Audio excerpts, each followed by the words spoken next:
She spent 40 years turning her home into a masterpiece. Hand-painted murals, Disney scenes, fairy tales that danced across every wall. It was magic until greedy heirs took everything from her. But when they finally stepped inside their new dream home, they found a soul-crushing nightmare waiting for them. She painted beauty, then painted revenge. If you've ever watched someone get kicked down by life and wished you could watch karma kick right back, hit that like button, subscribe, and buckle up. Because today's story is what happens when a lifelong artist is pushed too far and turns her pain into poetic justice. Everyone in our neighborhood knew the mural house. From the outside, it looked like a quirky little cottage. Flower boxes, arched wooden trim, and a fairy tale charm that made it stand out in a world of beige boxes. But step inside, and you were transported. The walls were alive, hand-painted murals stretched from floor to ceiling. Classic Disney, fantastical forests, whimsical castles. The entire house was a canvas, brought to life by its tenant, Miss Sarah. Sarah wasn't just a tenant. She was the soul of that house. A retired art teacher turned local legend.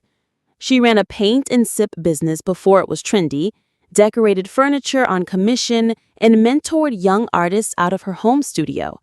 She'd lived there since the mid-'80s. Everyone loved her, even me, and I'll admit I was kind of a jerk to her once over some loud engine nonsense. She forgave me. That's who she was. Kind, soft-spoken, a little eccentric, but pure. Her arrangement with the landlord had always been a handshake deal. He promised her the house would be hers one day, and in return, she poured her heart into it. But then, he died. That's when the rot set in. His kids inherited the property, and unlike their father, they weren't charmed by the murals. They saw square footage, market value, a way to cash in.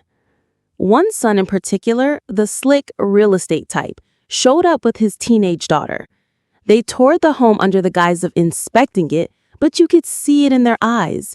They wanted it, not to cherish it, not to preserve the decades of art, but to make it theirs, to own it. Sarah didn't even have a formal lease, just trust. And that trust died with her landlord. Within weeks, they hit her with notices, claiming the art on the walls violated new occupancy terms, that the murals were unauthorized modifications. A technicality, a lie, but enough to evict her. She was devastated. You could see it in her eyes, like watching a bird's nest get torn from a tree. But Sarah's a fighter, quiet, but resilient.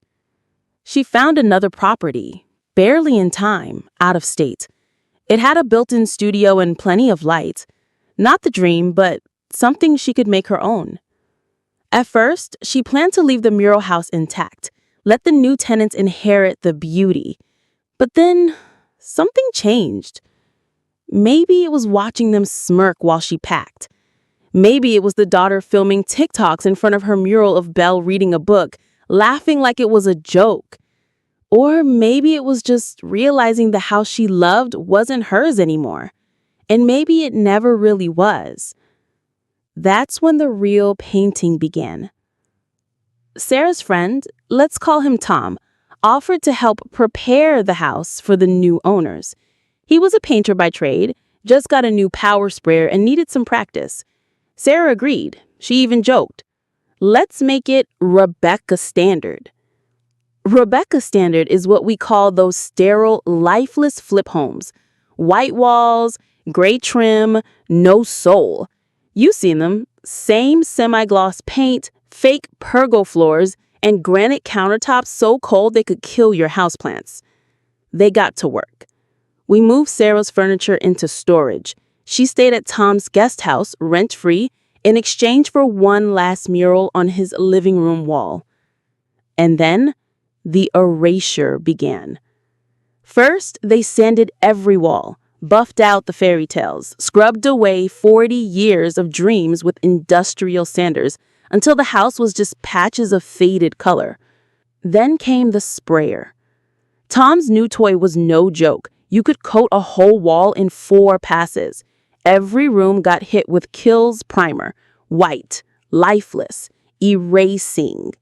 When it dried, he broke out the Rebecca palette, pure white semi-gloss, cold gray for the trim and cabinets, and the most depressing charcoal for the original warm wood paneling.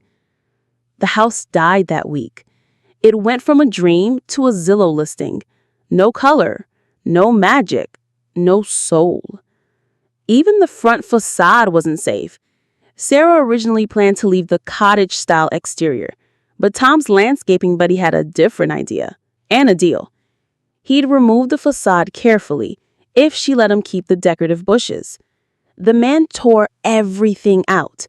No flowers, no whimsy, just gravel, sand, and a lonely decorative boulder, like a grave marker. The house didn't look cute anymore. It looked corporate, staged, cold. Then came the day the new owners came back. Our neighbor across the street said they arrived in 2 U-Hauls, ready to move in. But here's the kicker. Nothing was unloaded. Apparently, they opened the door, stepped inside, and froze.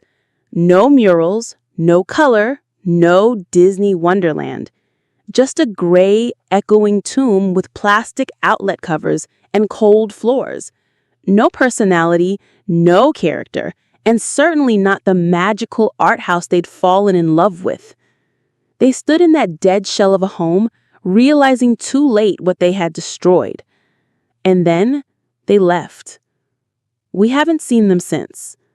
The house still sits empty, a blank canvas, a monument to greed, and a silent masterpiece of revenge. Sometimes the sweetest revenge isn't loud or violent. It's quiet, subtle, poetic. They thought they could steal her home, her art, her identity. But in the end, they got exactly what they wanted, an empty house. And she took all the soul with her. If that story gave you chills, smash that like button and drop a comment. What would you have done in Sarah's place? And don't forget to subscribe for more real-life revenge stories that prove karma paints in bold strokes.